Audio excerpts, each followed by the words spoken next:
밤 11시 마포의 낡은 집 전화기가 갑자기 울립니다.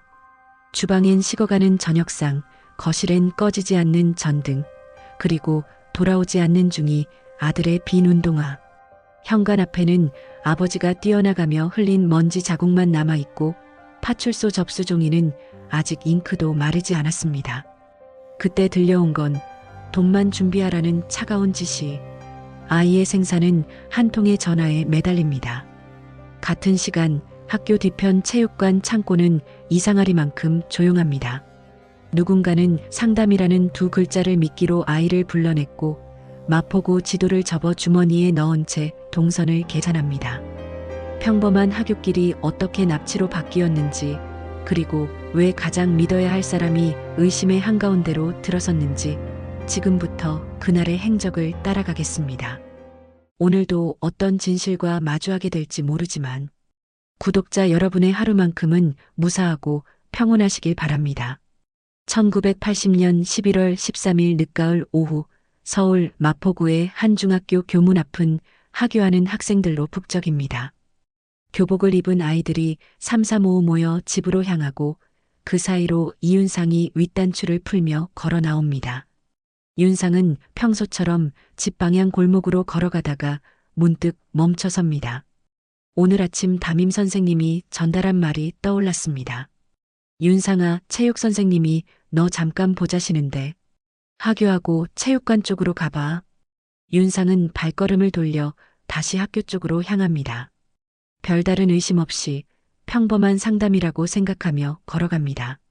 학교 건물 뒤편 통로는 이미 한산합니다. 운동장 가장자리를 지나 체육관 옆 창고 근처로 들어서자 주변에 사람의 기척이 거의 들리지 않습니다. 윤상은 복도 끝 교무실 문 앞에서 잠시 숨을 고르고 체육교사가 있을 곳을 찾아 안으로 들어갑니다. 교무실에는 몇몇 교사만 남아 서류를 정리하고 있습니다. 청소당번 학생들이 복도를 오가고 창밖으로는 해가 기울기 시작합니다. 체육교사는 윤상을 보자 고개를 끄덕이며 일어섭니다. 윤상아, 잠깐 나 좀 따라와봐. 네, 선생님. 윤상은 교사를 따라 교무실을 나섭니다. 교사는 복도를 지나 건물 밖으로 향하고 윤상은 그 뒤를 따릅니다. 마치 짧은 심부름이나 간단한 용무처럼 자연스럽습니다. 같은 시각 윤상의 집에서는 어머니가 저녁 준비를 하고 있습니다. 밥솥 뚜껑을 열어 밥알을 확인하고 냉장고에서 반찬을 꺼내 상에 올립니다. 평소 윤상이 집에 도착하는 시간에 맞춰 준비한 저녁상입니다.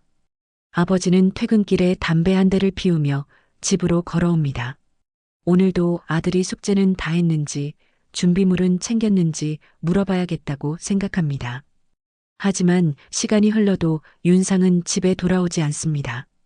어머니는 시계를 보며 고개를 갸웃합니다. 오늘 학원 가는 날이었나? 아버지가 현관에 신발을 벗으며 물었습니다. 윤상이는? 아직 안 왔어. 좀 늦네. 어머니는 다시 시계를 봅니다.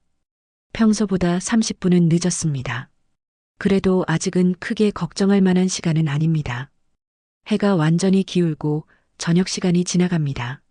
윤상은 여전히 집에 오지 않습니다. 어머니는 담임 선생님 댁에 전화를 겁니다. 선생님, 저 윤상이 어머니인데요. 윤상이가 아직 집에 안 들어왔거든요. 혹시 학교에서 무슨 일 있었나요? 윤상이요? 오늘 별일 없었는데요. 하교는 평소처럼 했을 텐데.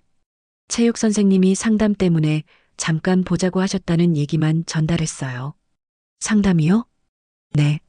별일은 아니고 그냥 운동 얘기 좀 하신다고 했어요. 어머니는 전화를 끊고 아버지를 봅니다. 학교에서 체육 선생님이 상담한다고 했대. 근데 이렇게 늦을 일인가? 아버지가 자리에서 일어납니다. 내가 학교 근처 한번 돌아보고 올게. 아버지는 외투를 걸치고 집을 나섭니다. 문방구, 분식집, 버스 정류장을 차례로 돌아보지만 윤상을 본 사람은 아무도 없습니다. 오늘은 못 봤는데요. 여기는 안 지나갔어요. 돌아온 대답은 모두 같습니다. 밤 9시가 넘어갑니다. 어머니는 윤상의 책상 서랍을 열어봅니다. 혹시 어디 나간다는 메모라도 남겼을까 싶어서입니다. 하지만 아무것도 없습니다. 옷장도 확인해 보지만 평소대로입니다. 아버지는 파출소로 향합니다. 당직 순경이 메모를 받아 적습니다. 이름이 어떻게 되시죠? 이윤상입니다. 중학교 2학년이고요. 오늘 복장은 어땠습니까? 교복 입고 등교했습니다. 마지막으로 본 시간은요? 아침 7시쯤이요. 학교 갔다가 안 들어왔어요. 순경은 고개를 끄덕이며 기록을 마칩니다. 일단 접수해 드릴게요. 아직 하루도 안 됐으니까 좀 더 기다려 보시고 내일까지 연락 없으면 다시 오세요. 아버지는 파출소를 나와 집으로 돌아옵니다. 어머니는 전화기 앞에 앉아 있습니다. 혹시 전화 올 수도 있잖아. 두 사람은 밤새 전화기를 지킵니다. 그날 밤 11시가 넘어 전화벨이 울립니다. 어머니가 황급히 수화기를 듭니다. 여보세요? 수화기 너머로 낯선 남자의 목소리가 들립니다. 아들 찾고 싶으면 돈 준비해. 어머니의 손이 떨립니다. 누구세요? 윤상이가 어디 있어요?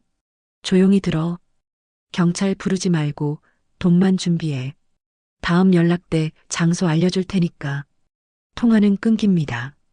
어머니는 수화기를 든 채 그대로 굳어버립니다. 아버지가 다가와 어머니의 어깨를 잡습니다. 뭐라고 했어? 돈을 준비하래요. 윤상이를. 어머니의 목소리가 떨립니다. 아버지는 즉시 파출소로 다시 달려갑니다. 사건은 이제 단순 실종이 아니라 납치로 바뀌었습니다. 첫 통화 다음 날 경찰은 사건을 정식 납치로 입건합니다. 형사 2명이 윤상의 집을 찾아옵니다. 전화기는 절대 옮기지 마세요. 다음 연락이 언제 올지 모르니까요. 형사가 거실을 둘러보며 말합니다. 전화기 옆에는 메모지와 펜이 준비되어 있습니다. 통화 내용은 최대한 자세히 받아 적으세요. 시간, 장소, 금액, 뭐든 다요. 어머니가 고개를 끄덕입니다. 눈가에 다크서클이 짙게 내려앉아 있습니다. 수사팀은 즉시 학교로 향합니다. 담임교사가 교무실에서 형사들을 맞이합니다.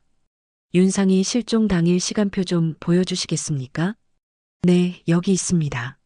담임이 출석부와 수업 시간표를 꺼냅니다. 형사는 하교 시각부터 역순으로 훑어봅니다.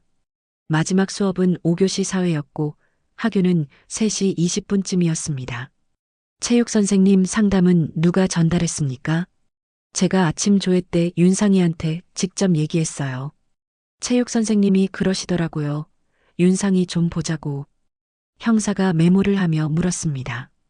체육 선생님이 직접 선생님한테 말씀하셨습니까? 네, 전날 퇴근 전에요. 담임의 대답을 받아 적은 형사는 곧바로 체육교사를 찾습니다. 체육관역 교무실에서 체육교사가 서류를 정리하고 있습니다. 윤상이와 상담 예정이었다고 들었습니다. 체육교사가 고개를 들며 대답합니다. 네, 운동부 권유하려고요. 체격이 좋아서요. 실제로 상담은 하셨습니까? 아니요. 제가 급한 일이 생겨서 못했어요. 윤상이도 안 왔고요. 형사는 체육교사의 표정을 살핍니다. 급한 일이라면요? 개인 용무요. 은행 볼 일이 있어서 일찍 나갔습니다. 몇 시에 학교 나가셨습니까? 3시 반쯤요. 형사는 메모를 마치고 경비실로 향합니다. 경비원이 당직일지를 펼쳐 보입니다. 그날 오후에 나간 차량 기억나십니까? 워낙 하교 시간이라 차가 많이 나갔는데요. 누가 누군지는 잘. 경비원이 머리를 긁습니다. 수사팀은 학교 주변 상인들을 찾아다닙니다. 문방구 주인이 카운터에서 물건을 정리하다 형사를 봅니다. 13일 오후에 교복 입은 남학생 못 보셨습니까? 키 170 정도 되는. 그날은 잘 모르겠는데요. 애들이 워낙 많이 오가서요. 분식집도 마찬가지입니다. 버스 정류장 앞 슈퍼 주인도 기억하지 못합니다. 오늘은 못 봤어요. 똑같은 대답만 돌아옵니다. 형사들은 학교 주변 지도를 펼쳐놓고 동선을 표시하기 시작합니다. 학교에서 집까지 가는 길, 평소 들르는 가게들, 친구 집 위치까지 하나씩 점으로 찍어갑니다. 이 구간에서 끊겼어. 형사가 펜으로 학교 뒤편을 동그라미 칩니다. 며칠 뒤 집 전화가 다시 울립니다. 어머니가 떨리는 손으로 수화기를 듭니다. 옆에서 형사가 녹음기를 작동시킵니다. 여보세요? 돈 준비했어? 얼마나 필요한데요? 500만 원. 이틀 안에 준비해. 500만 원이요? 그렇게 큰 돈을 어떻게? 그건 내일이야. 준비 안 되면 아들 못 봐. 제발 윤상이 좀 바꿔주세요. 목소리라도 들어야. 통화는 또 끊깁니다. 어머니가 수화기를 내려놓으며 주저앉습니다. 형사가 녹음기를 멈추고 메모를 확인합니다. 500만 원 이틀. 장소는 아직 안 알려졌네요. 아버지가 벽에 기대어 한숨을 쉽니다. 500만 원을 어디서 구하나? 친척분들한테 연락해 보세요. 일단 모을 수 있는 만큼 모아야 합니다. 형사가 말합니다. 아버지는 곧바로 친척들에게 전화를 돌립니다. 형에게, 동생에게, 처남에게 사정을 설명하고 돈을 빌립니다. 급하게 돈 좀 써야 할 일이 생겼어. 20만 원만 빌려줄 수 있어? 전화를 끄는 아버지의 얼굴이 어둡습니다. 다 합쳐도 300만 원이 안 돼. 은행에서 대출 받아야겠어요. 어머니가 말합니다. 수사팀은 회의실에서 지도를 펼쳐놓고 작전을 짭니다. 다음 전화 올 때 장소 나오면 바로 잠복조 투입합니다. 가족 혼자 보내는 척하고 우리는 주변에서 대기하죠. 범인이 눈치채면 안 됩니다. 최대한 거리 두고 움직이세요. 형사들이 고개를 끄덕입니다. 그날 밤 학교에서는 체육교사가 혼자 체육관 창고를 정리하고 있습니다. 농구공을 정리하고 매트를 개는 모습이 창문 너머로 보입니다. 동료 교사 한 명이 복도를 지나가다 창고 쪽을 봅니다. 아직도 일하세요? 체육교사가 고개를 돌리며 웃습니다. 정리할 게 좀 있어서요. 수고하세요. 동료 교사가 지나가고 체육교사는 다시 창고 안으로 들어갑니다. 수사팀은 밤늦게까지 자료를 정리합니다. 통화 시간, 요구 금액, 범인의 말투까지 하나하나 표로 만들어갑니다. 범인이 이 동네를 잘 알아. 가족 사정도 어느 정도 파악하고 있고요. 면식범일 가능성이 높습니다. 형사들의 대화가 이어집니다. 집에서는 어머니가 윤상의 방문을 열고 들어갑니다. 책상 위에 펼쳐진 공책, 벽에 붙은 시간표, 침대 옆 운동화. 모든 것이 그대로입니다. 어머니는 윤상의 책상 의자에 앉아 창밖을 봅니다. 골목 끝에서 아들이 뛰어올 것만 같습니다. 하지만 골목은 텅 비어 있습니다. 첫 요구 이후 몇 주가 흐릅니다. 수사팀은 교대로 윤상의 집을 지키며 다음 연락을 기다립니다. 전화기 옆에는 이제 두꺼운 메모 뭉치가 쌓여 있습니다. 형사가 메모를 넘기며 중얼거립니다. 통화 시간이 매번 밤 9시에서 11시 사이야. 요구 금액도 처음엔 500이었다가 300으로 줄었어요. 옆에 앉은 형사가 답합니다. 가족이 준비할 수 있는 한도를 알고 있다는 거지. 아버지는 은행과 사채를 오가며 돈을 모읍니다. 집 문서를 담보로 잡히고 친척들에게 고개를 숙입니다. 봉투 안에 10,000원짜리 지폐를 세고 또 셉니다. 어머니는 전화가 올 때마다 펜을 쥐고 받아 적습니다. 장소는 어디예요? 내일 밤 10시 마포역 앞 공중전화 부스에서 기다려. 거기서 돈을 주면 되는 거예요?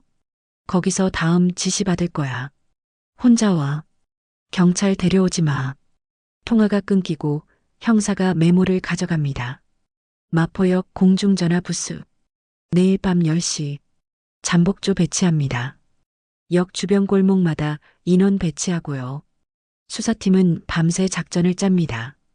지도 위에 빨간 점을 찍고 동선을 그립니다. 다음 날 밤 아버지는 돈 봉투를 품에 안고 마포역으로 향합니다. 주변 골목 어둠 속에 형사들이 숨어 있지만 눈에 보이지 않습니다. 아버지는 공중전화 부스 앞에 섭니다. 시계를 봅니다.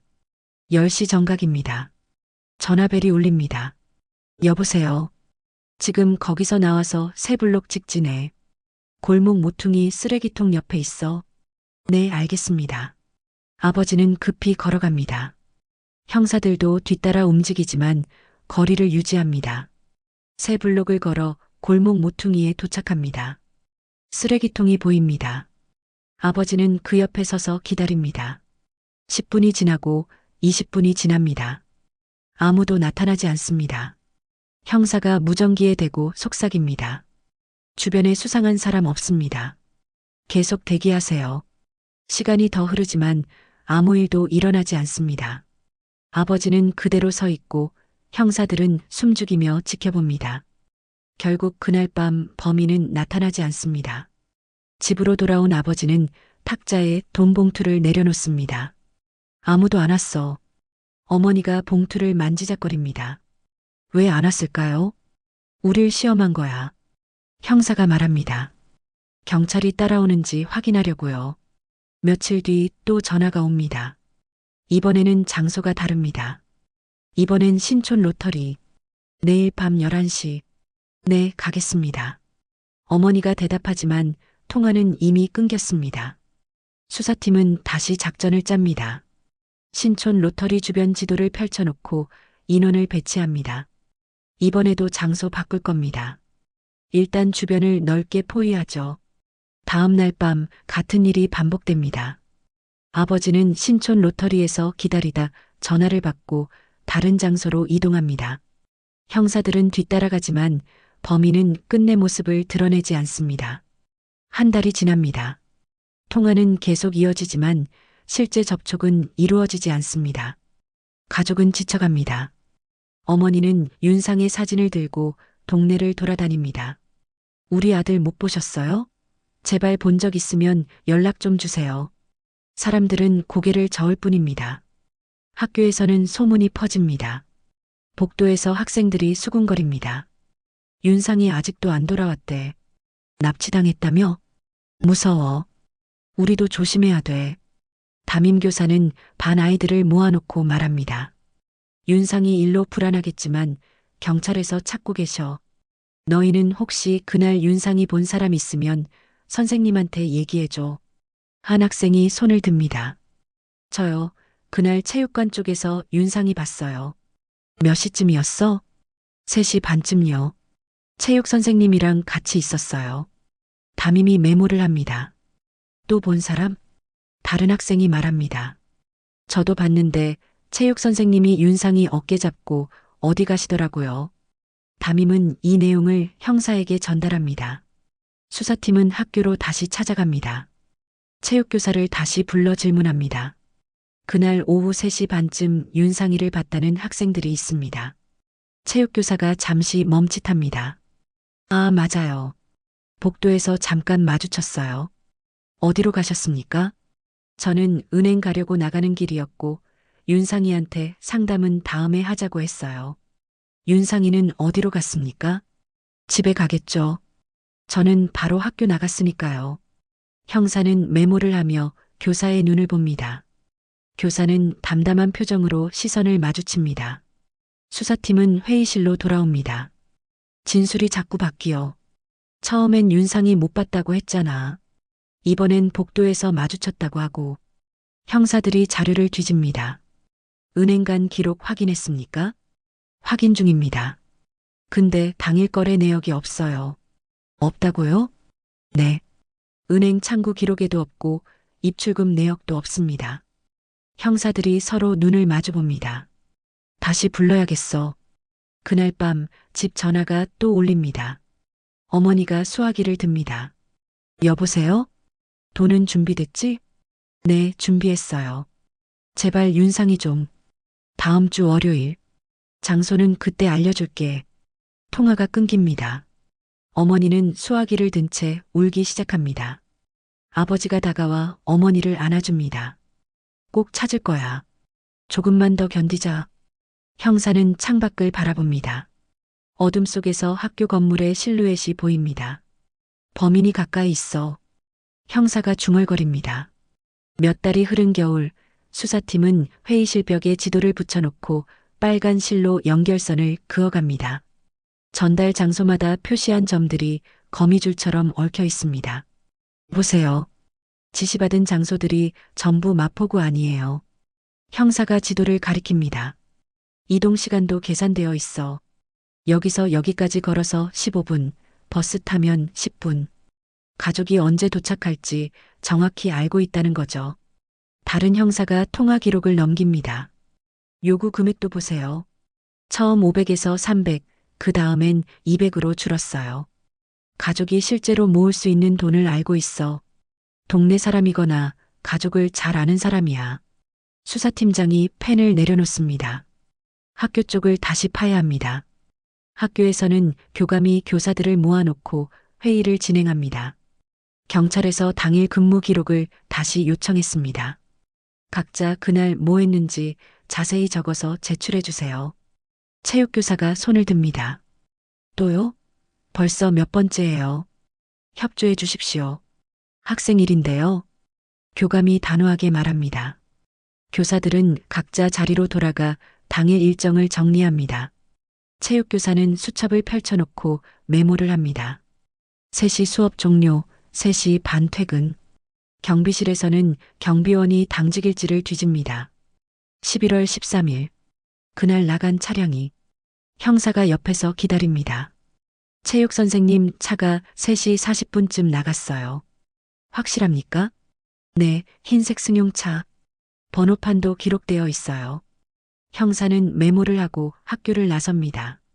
수사팀은 체육교사의 개인 신상을 조회합니다. 재산 상태, 가족관계, 대출 기록까지 하나씩 확인합니다. 작년에 대출 2건 받았네요. 합쳐서 300만 원. 상환은요? 연체 기록 있습니다. 석 달째 안 갚고 있어요. 형사들이 자료를 주고받습니다. 돈이 필요했던 거야. 며칠 뒤 수사팀은 체육교사를 다시 조사실로 부릅니다. 11월 13일 오후 3시 반 이후 어디 가셨습니까? 은행 갔다고 했잖아요. 체육교사가 답합니다. 은행 거래 기록이 없습니다. 그날 은행이 문 닫았더라고요. 그래서 그냥 돌아왔어요. 어디로 돌아오셨습니까? 집으로요. 형사가 메모를 보며 묻습니다. 집은 몇 시에 도착하셨습니까? 한 5시쯤? 학교에서 집까지 차로 20분 거리입니다. 3시 40분에 나가셨으면 4시면 도착하는데요. 체육교사가 잠시 말을 멈춥니다. 중간에 다른 데 들렀어요. 어디요? 주유소요. 기름 넣고 영수증 있습니까? 버렸을 거예요. 형사가 펜을 툭 내려놓습니다. 주유소 어디였습니까? 잘 기억이. 학교 근처 어디였는데? 학교 근처 주유소는 3곳입니다. 어디였죠? 체육교사의 이마에 땀이 맺힙니다. 정확히는 모르겠어요. 그냥 지나가다 들른 거라. 조사는 밤늦게까지 이어집니다. 질문이 반복될 때마다 체육교사의 대답은 조금씩 바뀝니다. 같은 시각, 다른 조사실에서는 동네 청년 한 명이 앉아 있습니다. 형사 2명이 그를 마주보고 있습니다. 그날 오후에 어디 있었어? 집에 있었다니까요. 청년이 짜증 섞인 목소리로 답합니다. 목격자가 있어. 네가 학교 근처 골목에 있었다고. 누가 그래요? 전 안 갔어요. 거짓말하지 마. 내 친구도 봤다고 했어. 무슨 친구요? 저 그날 하루 종일 집에. 형사가 책상을 탁 칩니다. 자꾸 발뺌하지 말고 솔직히 말해. 청년의 손이 떨립니다. 진짜 안 갔다니까요. 조사는 새벽까지 계속됩니다.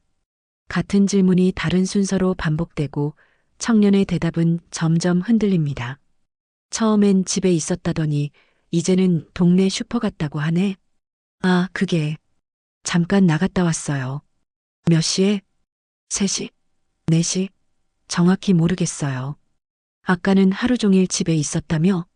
청년이 머리를 감싸줍니다. 수사팀 회의에서 의견이 갈립니다. 동네 청년 쪽을 더 파야 합니다. 진술이 계속 바뀌고 있어요. 한 형사가 주장합니다. 물증이 없잖아. 진술만 가지고 어떻게 해요? 다른 형사가 반박합니다. 체육교사도 마찬가지예요. 동선 설명이 엉망이에요. 그쪽은 시간 기록이랑 안 맞는 게 많아. 계속 파봐야 해. 회의실에 긴장이 흐릅니다. 수사팀장이 자리에서 일어납니다. 두 축으로 나눠서 진행합니다. 하지만 물증 없이 진술만으로 밀어붙이지 마세요. 확실한 것부터 하나씩 잡아가야 합니다. 형사들이 고개를 끄덕입니다. 며칠 뒤 수사팀은 학교 근처 주유소 세 곳을 직접 찾아갑니다. 11월 13일 오후 거래 기록을 요청합니다. 이 차량 번호로 그날 기름 넣은 기록 있습니까? 주유소 직원이 장부를 뒤집니다. 없는데요. 세 곳 모두 같은 대답입니다. 형사가 차에 올라타며 무전기를 듭니다. 주유소 기록 없습니다. 거짓말 확정이에요. 체육교사 다시 불러요.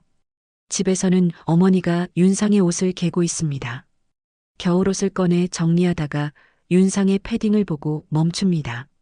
애가 지금 얼마나 춥겠어. 어머니의 눈에서 눈물이 떨어집니다. 아버지가 방으로 들어와 어머니의 어깨를 감싸 안습니다. 경찰에서 곧 찾을 거야. 벌써 석 달이에요. 석 달이나. 밤이 깊어갑니다. 수사팀은 불 켜진 사무실에서 자료를 정리합니다. 벽에 붙은 지도, 쌓인 진술서, 통화 기록들. 형사 하나가 체육교사 사진을 지도 한가운데 붙입니다. 이 사람이야. 다른 형사들이 고개를 끄덕입니다. 수사 방향이 확정된 다음 날 아침, 형사 4명이 학교로 향합니다. 교무실 문을 열고 들어서자 교사들이 일제히 고개를 돌립니다. 체육 선생님 계십니까? 체육교사가 책상에서 일어납니다. 저 부르셨어요? 서에 좀 같이 가주셔야겠습니다. 왜요? 전 할 말 다 했는데. 형사가 한 걸음 다가섭니다. 확인할 게 좀 더 있습니다. 체육교사는 동료 교사들의 시선을 느끼며 천천히 외투를 집어듭니다. 금방 올게요. 교감이 자리에서 일어나 형사에게 조용히 묻습니다. 무슨 일입니까? 곧 알게 되실 겁니다. 형사들은 체육교사를 차에 태우고 경찰서로 향합니다. 조사실 의자에 앉힌 뒤 형사 2명이 마주 앉습니다. 11월 13일 오후 3시 40분 학교 나가셨죠? 네, 그렇다니까요. 은행 가셨다고 했는데 거래 기록이 없습니다. 문 닫았다고 했잖아요. 형사가 서류를 꺼내 펼칩니다. 그럼 주유소는요? 세 곳 다 확인했는데 선생님 차량 기록이 없어요. 체육교사가 입술을 핫습니다. 제가 기억을 잘못했나 봐요. 기억을 잘못했다? 네, 주유소는 다음 날 갔을 거예요. 형사가 펜으로 책상을 톡톡 두드립니다. 그럼 3시 40분부터 5시까지 정확히 어디 계셨습니까? 그냥 드라이브 했어요. 어디로요? 한강 쪽으로요. 한강 어디요? 잘 기억이 안 나요. 그냥 강변 따라 달렸어요. 형사가 다른 서류를 꺼냅니다. 학생들 진술입니다. 선생님이 윤상이 어깨 잡고 어디론가 가는 걸 봤대요. 복도에서 잠깐 마주친 거예요. 어깨를 잡았습니까? 격려 차원에서 툭 친 거죠. 어디로 가셨습니까? 저는 나가는 길이었고 윤상이는 집에 간다고. 형사가 말을 끊습니다. 윤상이가 집에 간다고 말했습니까? 체육교사가 잠시 멈칫합니다. 아니. 제가 그렇게 생각한 거예요. 조사는 오후까지 이어집니다. 같은 질문이 각도를 바꿔가며 쏟아집니다. 대출이 3건 있으시죠? 네. 상환이 밀려 있고요. 요즘 형편이 안 좋아서요. 얼마나 필요하셨습니까? 무슨 말씀이세요? 돈이요. 얼마나 필요하셨냐고요. 체육교사가 의자를 뒤로 밉니다. 저 이제 그만 가도 되죠? 수업 있어요. 아직 끝나지 않았습니다. 같은 시각 다른 팀은 체육교사의 집을 압수수색합니다. 서랍을 열고 옷장을 뒤지고 차량 트렁크를 뒤집습니다. 여기 메모장 있어요. 형사가 책상 서랍에서 작은 수첩을 꺼냅니다. 페이지를 넘기자 날짜와 시간이 적혀 있습니다. 11월 14일 밤 10시, 11월 20일 밤 9시.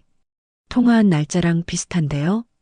형사들이 수첩을 증거봉투에 넣습니다. 차량에서는 지도 한 장이 나옵니다. 마포구 일대에 동그라미가 여러 개 그려져 있습니다. 이거 전달 장소 표시 아닙니까? 사진 찍어요. 학교에서는 교사들이 수군거립니다. 체육 선생님이 아직도 안 돌아오셨대. 경찰서 간 지 몇 시간째야. 설마 그분이. 교감이 교무실 문을 닫습니다. 함부로 말하지 마세요. 아직 확정된 거 없어요. 하지만 불안은 학교 전체로 퍼져갑니다. 저녁이 되어 조사실 문이 열립니다. 형사가 압수한 물품 사진을 테이블에 펼쳐놓습니다. 이게 뭡니까? 체육교사가 수첩 사진을 봅니다. 제 수첩이요. 이 날짜들은요? 그냥 개인 일정이에요. 우연히 통화 날짜랑 똑같네요. 우연이죠. 형사가 지도 사진을 내밉니다. 이 표시는요? 운동부 애들 집 위치 표시한 거예요. 집 방문하려고. 전부 전달 장소 근처네요. 체육교사의 목소리가 높아집니다. 그건 우연이에요. 전 아무것도 안 했어요. 그럼 11월 13일 오후 어디 계셨는지 확실히 말씀해 주세요. 드라이브 했다니까요. 누가 봤습니까? 혼자였어요. 증명할 방법이 없네요. 체육교사가 두 손으로 얼굴을 감싸줍니다. 밤 11시가 넘어 수사팀은 회의를 합니다. 물증이 약해요. 수첩이랑 지도만으론 부족합니다. 동선 증명을 못하고 있어요. 계속 말이 바뀌고 가족 통화 목소리랑 비교해 볼까요? 육성 대조 신청합니다. 수사팀장이 결정을 내립니다. 일단 48시간 더 잡고 주변 수색 들어갑니다. 차량 동선 중심으로 움직일 수 있는 반경 전부 뒤져요. 형사들이 밖으로 나갑니다. 새벽 수색팀은 학교에서 20km 반경 안의 야산과 공터를 조사하기 시작합니다. 손전등을 비추며 풀숲을 헤치고 버려진 창고 문을 엽니다. 여기 타이어 자국 있습니다. 사진 찍고 석고 뜨세요. 해가 뜨고 수색은 계속됩니다. 조사실에서는 체육교사가 의자에 축 늘어져 있습니다. 밤새 잠을 자지 못한 얼굴입니다. 형사가 물 한 컵을 내밉니다. 마지막으로 묻겠습니다. 윤상이 어디 있습니까? 체육교사가 고개를 젓습니다. 모릅니다. 선생님 차로 어디 데려갔죠? 안 데려갔어요. 그럼 왜 동선 설명을 못합니까? 기억이 안 나요. 형사가 한숨을 쉽니다. 그날 오후 수색팀에서 연락이 옵니다.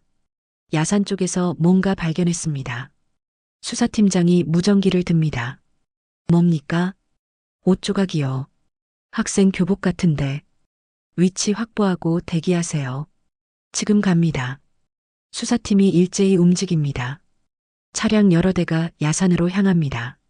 조사실 체육교사는 창밖을 바라봅니다. 경찰차들이 급히 나가는 모습이 보입니다. 형사가 문을 열고 나가며 말합니다. 좀 쉬세요. 금방 돌아올 테니까. 문이 닫히고 체육교사는 혼자 남습니다. 손이 미세하게 떨립니다. 야산 입구에 경찰 차량들이 줄지어 섭니다. 형사들이 산길을 올라갑니다. 수색팀원이 손전등으로 땅을 비춥니다. 여기입니다. 수사팀장이 무릎을 꿇고 땅을 살핍니다. 흙 속에서 천 조각이 보입니다. 체증반 불러요. 무전기에서 목소리가 울립니다. 주변 더 넓게 수색합니다. 해가 지고 수색은 밤까지 이어집니다.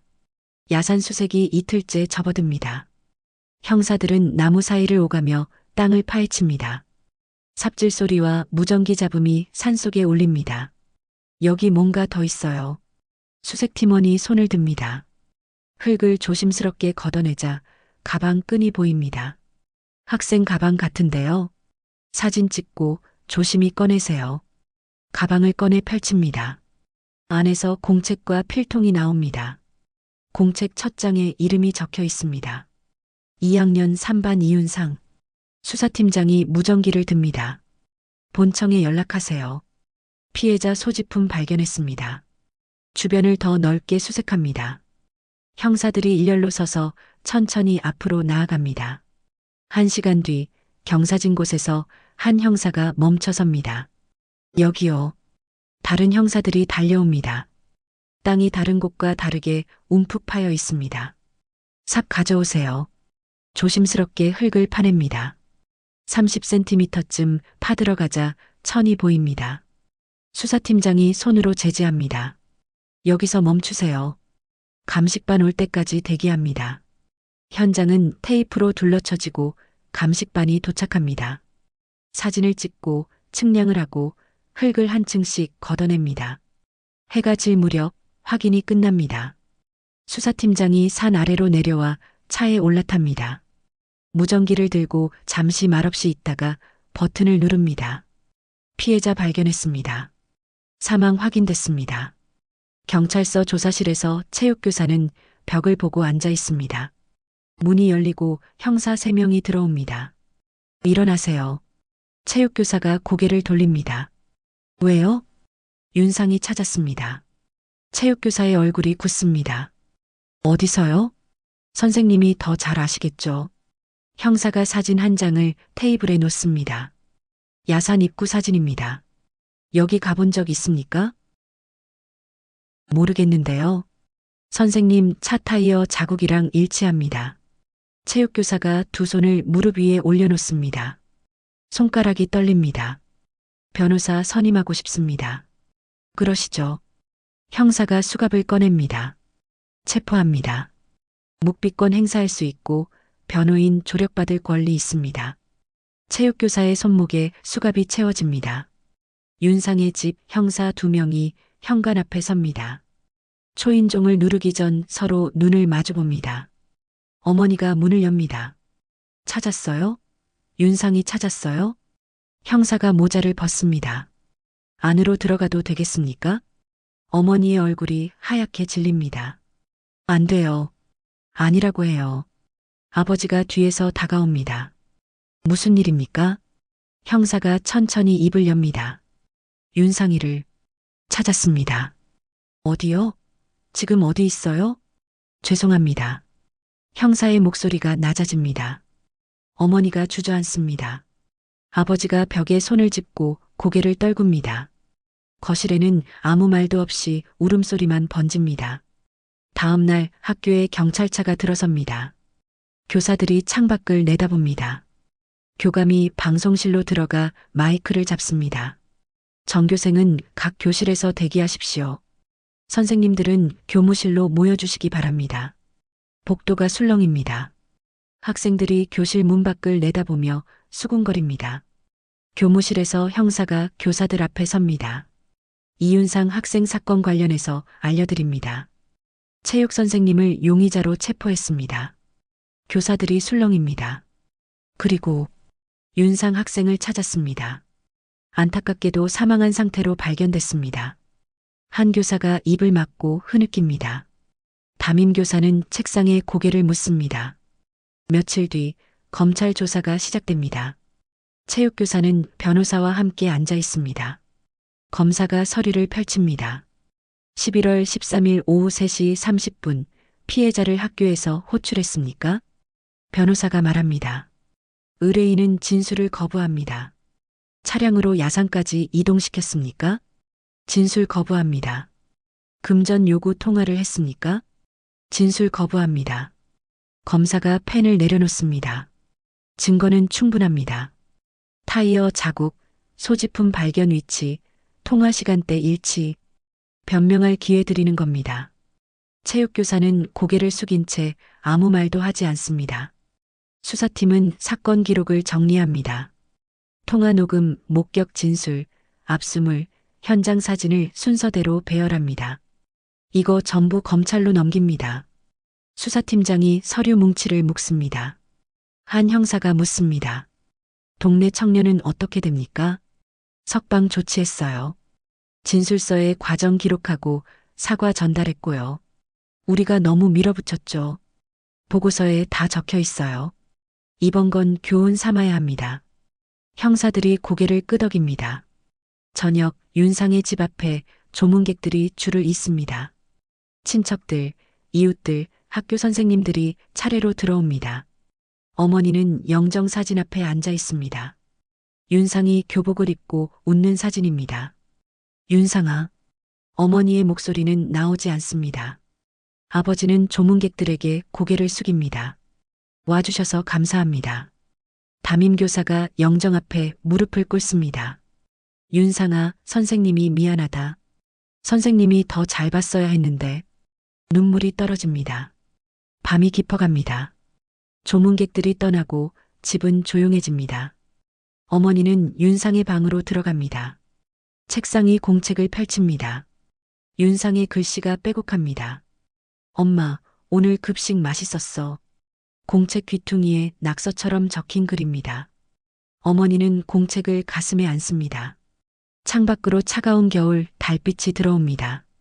윤상이 걷던 골목은 여전히 그대로인데 이제 그 길을 걷는 아이는 없습니다. 경찰서에서는 형사 한 명이 사건 파일을 정리하며 마지막 장을 넘깁니다. 종결합니다. 파일이 서랍 안으로 들어갑니다. 하지만 사건은 끝나지 않았습니다.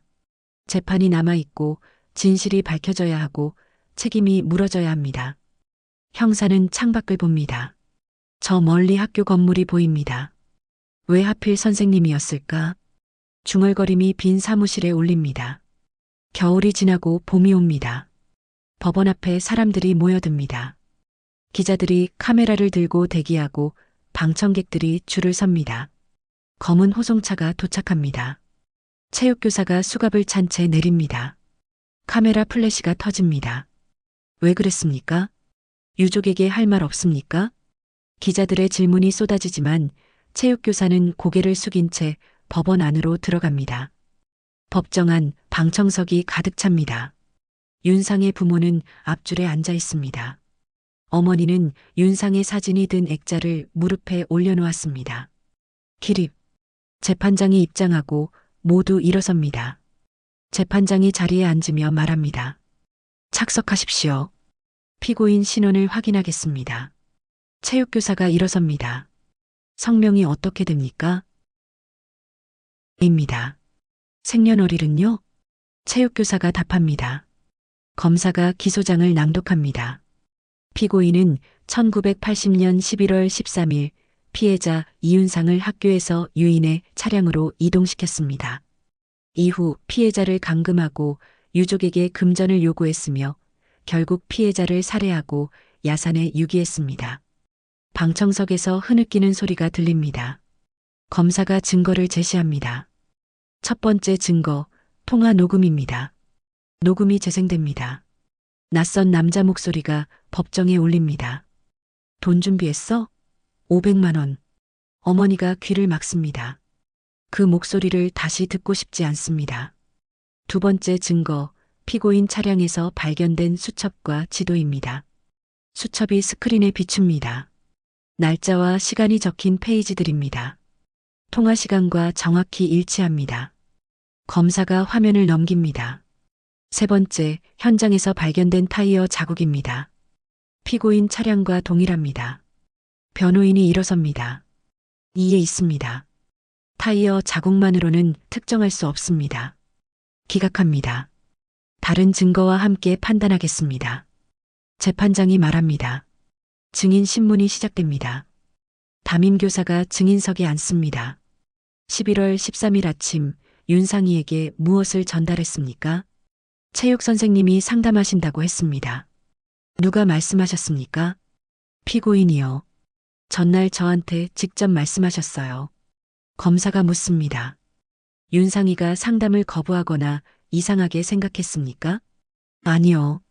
그냥 알겠다고 했어요. 선생님 말씀이니까요. 담임교사의 목소리가 떨립니다. 다음 증인은 학생입니다. 중학교 교복을 입은 아이가 긴장한 얼굴로 증인석에 앉습니다. 그날 오후 윤상이를 봤습니까? 네, 체육관 쪽에서 봤어요. 누구랑 있었습니까? 체육 선생님이요. 윤상이 어깨 잡고 어디로 가셨어요? 윤상이 표정은 어땠습니까? 그냥 평소처럼요. 학생이 조용히 답합니다. 경비원도 증인석에 섭니다. 11월 13일 오후 3시 40분경 피고인 차량이 나갔습니까? 네, 나갔습니다. 기록에 남아 있어요. 혼자였습니까? 잘 안 보였는데. 차가 빨리 나가서요. 증인 신문이 끝나고 변호인이 최후 변론을 합니다. 피고인은 일관되게 혐의를 부인하고 있습니다. 정황 증거만으로는 유죄를 확정할 수 없습니다. 검사가 반박합니다. 피고인의 동선, 금전적 어려움, 피해자와의 관계, 물적 증거 모두가 유죄를 가리킵니다. 피고인은 교사라는 권위를 이용해 죄 없는 학생을 희생시켰습니다. 방청석이 술렁입니다. 재판장이 정리합니다. 다음 공판은 한 달 뒤입니다. 추가 증거 제출 있으면 그때까지 준비하십시오. 망치 소리가 울립니다. 법정 밖 기자들이 윤상의 부모를 둘러쌉니다. 심정이 어떠십니까? 아버지가 마이크를 밀어냅니다. 그냥 좀 내버려 두세요. 어머니는 액자를 꼭 안고 걸어갑니다. 며칠 뒤 학교에서는 긴급 회의가 열립니다. 교육청 관계자가 참석합니다. 이번 사건으로 학생 안전 지침을 전면 개정합니다. 교감이 자료를 나눠줍니다. 교사와 학생 단독 상담 시 반드시 다른 교사 입회하거나 공개된 장소에서 진행하십시오. 방과 후 학생 이동은 모두 기록으로 남깁니다. 출입 관리를 강화하고 경비 인력을 추가 배치합니다. 교사들이 고개를 끄덕입니다. 한 교사가 손을 듭니다. 우리가 미리 알았어야 했는데 지금이라도 바꾸는 게 중요합니다. 교육청 관계자가 답합니다. 언론에서는 연일 사건을 보도합니다. 학교 내 범죄, 안전 사각지대 드러나 교사 권위 악용한 충격적 범행. 신문 일면을 사건 기사가 차지합니다. 한 방송에서는 토론이 벌어집니다. 수사 과정에서 무고한 사람이 조사받은 것도 문제입니다. 맞습니다.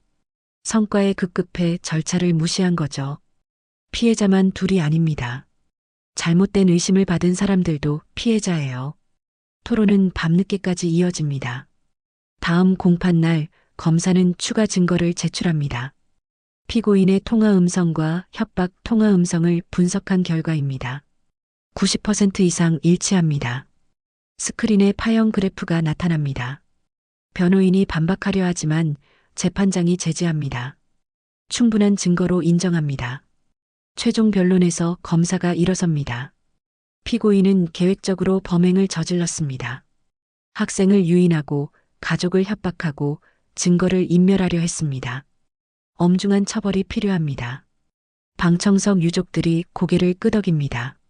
변호인이 답합니다. 피고인에게도 가정이 있습니다. 극형은 피해 주십시오. 어머니가 자리에서 일어납니다. 가정이요? 우리 윤상이한테도 가정이 있었어요. 목소리가 떨립니다. 선생님을 믿고 따라간 아이를. 어떻게 그럴 수가 있어요? 법정이 조용해집니다. 재판장이 말합니다. 유족 진술 들었습니다. 선고는 다음 주에 있겠습니다. 망치 소리가 울리고 사람들이 자리에서 일어납니다. 복도에서 아버지가 벽에 기댑니다. 이제 곧 끝나.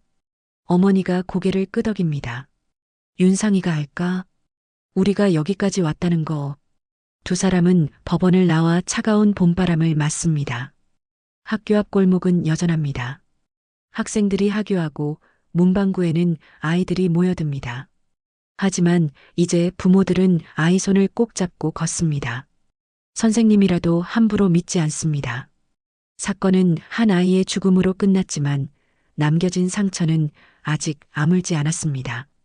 선고일 아침, 법원 앞에는 전보다 더 많은 사람이 모여듭니다. 방청권을 받으려는 줄이 건물 밖까지 이어집니다. 윤상의 부모는 일찍 도착해 법정 안에 앉아 있습니다. 어머니는 검은 옷을 입고 무릎 위에 손을 가지런히 올려놓았습니다. 기립. 재판장이 들어오고 법정이 조용해집니다. 재판장이 서류를 펼치며 입을 엽니다. 피고인은 교사라는 지위를 악용해 학생을 유인하고 금전을 목적으로 납치한 뒤 살해했습니다. 범행은 치밀하게 계획되었고 유족에게 씻을 수 없는 고통을 안겼습니다. 체육교사는 고개를 숙인 채 서 있습니다. 피고인에게 무기징역을 선고합니다. 망치 소리가 울립니다. 방청석에서 한숨소리가 새어나옵니다. 어머니는 눈을 감습니다. 아버지는 어머니의 손을 잡습니다. 체육교사가 호송됩니다. 법정 문이 닫히고 사람들이 하나둘 자리에서 일어납니다. 복도에서 기자들이 몰려듭니다. 판결에 만족하십니까? 아버지가 짧게 답합니다. 윤상이는 돌아오지 않습니다. 더 이상 말하지 않고 걸어갑니다. 며칠 뒤 경찰서에서는 사건 정리 회의가 열립니다. 수사팀장이 보고서를 펼쳐놓습니다. 이번 사건에서 절차상 문제가 있었습니다. 초기 수사에서 무고한 참고인을 과도하게 조사했고 물증 없이 진술만으로 압박했습니다. 형사들이 고개를 숙입니다. 앞으로는 이런 일이 반복되지 않도록 조사 기록을 투명하게 관리하고 외부 감독을 강화하겠습니다. 한 형사가 말합니다. 성과 압박이 컸습니다. 빨리 잡아야 한다는 생각에 그래도 원칙은 지켜야 합니다. 수사팀장이 단호하게 말합니다. 회의가 끝나고 형사들은 각자 자리로 돌아갑니다. 사건 파일은 보관함에 들어가고 자물쇠가 잠깁니다. 학교에서는 새로운 규정이 시행됩니다. 교무실 게시판에 안전 지침이 붙습니다. 학생 단독 상담 시 반드시 공개 장소 이용, 방과 후 학생 이동 기록 의무화, 출입 통제 강화 및 경비 인력 배치, 교감이 교사들을 모아놓고 말합니다. 이제는 달라져야 합니다. 학생들이 안전하다고 느낄 수 있어야 해요. 담임교사가 윤상의 빈자리를 바라봅니다. 책상은 그대로지만 주인은 없습니다. 윤상아, 선생님이 정말 미안하다. 조용히 중얼거립니다. 체육관 창고에는 자물쇠가 새로 달립니다. 후문에는 CCTV가 설치됩니다.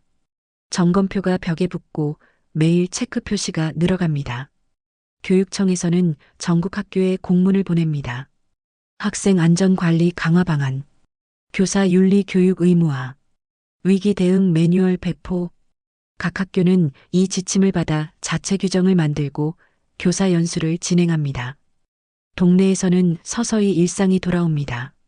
문방구 주인은 여전히 아이들에게 과자를 팔고 분식집에서는 떡볶이 냄새가 납니다. 하지만 부모들은 달라졌습니다. 아이 손을 더 꽉 잡고 학교 시간을 확인하고 어디 가는지 물어봅니다. 오늘 누구랑 놀았어? 선생님이 뭐라고 하셨어? 질문이 많아졌습니다. 윤상의 집은 조용합니다. 어머니는 윤상의 방을 그대로 두었습니다. 책상, 침대, 옷장 모두 그날 그대로입니다. 가끔 방문을 열고 들어가 책상에 앉습니다. 윤상아, 엄마 여기 있어. 대답은 없지만 어머니는 계속 말을 겁니다. 아버지는 윤상의 사진을 액자에 넣어 거실에 걸었습니다. 웃고 있는 윤상의 얼굴입니다. 우리 아들 참 밝았는데. 아버지가 사진을 쓰다듬습니다. 1년이 지나고 학교에서는 추모 행사가 열립니다. 학생들이 운동장에 모여 묵념을 올립니다. 교장이 단상에 섭니다. 윤상이를 기억합니다. 그리고 다시는 이런 일이 일어나지 않도록 최선을 다하겠습니다. 학생들이 고개를 숙입니다. 1분간의 묵념이 흐릅니다. 운동장 한쪽에는 작은 표지석이 세워집니다. 이윤상 학생을 추모하며 꽃이 놓이고 학생들이 하나씩 지나갑니다. 경찰 교육원에서는 이 사건이 교재로 쓰입니다. 신입 형사들이 강의를 듣습니다. 성과에 급급하면 절차를 잃습니다. 무고한 사람을 의심하게 되고 진실에서 멀어집니다. 강사가 칠판에 적습니다. 증거 없는 조사는 폭력입니다. 형사들이 메모를 합니다. 가까운 사람이 범인일 수 있다는 가능성을 항상 열어두되 섣부른 단정은 금물입니다. 강의는 몇 시간 동안 이어집니다. 언론에서도 사건을 되짚습니다. 다큐멘터리가 제작되고 신문에 특집 기사가 실립니다. 학교 안전, 이대로 괜찮은가? 권위가 범죄의 도구가 될 때 수사 절차, 무엇이 문제였나? 기사들이 계속 나옵니다. 몇 년이 흐릅니다. 윤상의 동생이 중학생이 됩니다. 같은 학교에 입학합니다. 어머니는 교문 앞에서 아이를 배웅합니다. 조심히 다녀와. 엄마, 걱정 마. 괜찮아. 동생이 교문으로 들어갑니다. 어머니는 그 모습을 한참 바라봅니다. 학교는 많이 달라졌습니다. CCTV가 곳곳에 있고 경비원이 출입을 확인하고 안전지침이 벽마다 붙어 있습니다. 하지만 어머니는 여전히 불안합니다. 윤상이만 없었으면 중얼거리며 집으로 돌아갑니다. 거실 액자 속 윤상은 여전히 웃고 있습니다. 시간은 흘러도 그 미소는 변하지 않습니다.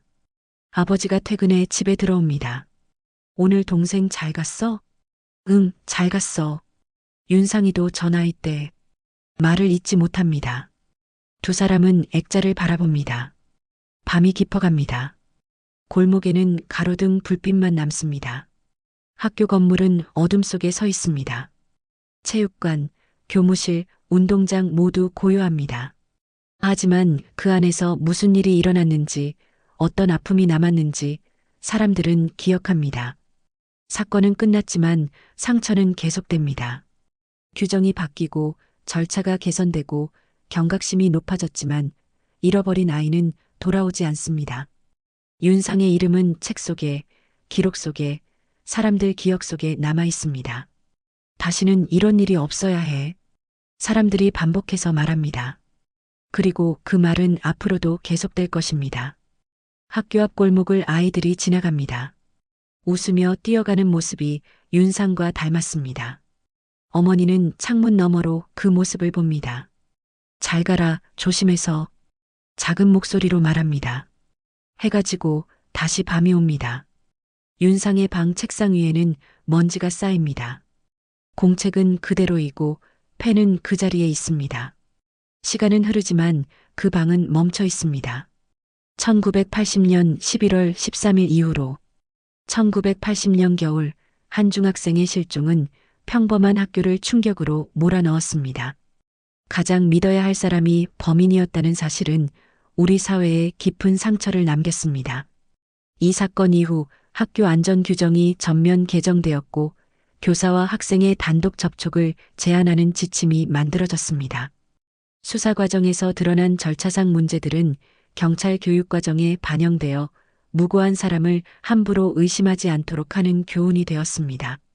하지만 제도가 아무리 바뀌어도 잃어버린 생명은 돌아오지 않습니다.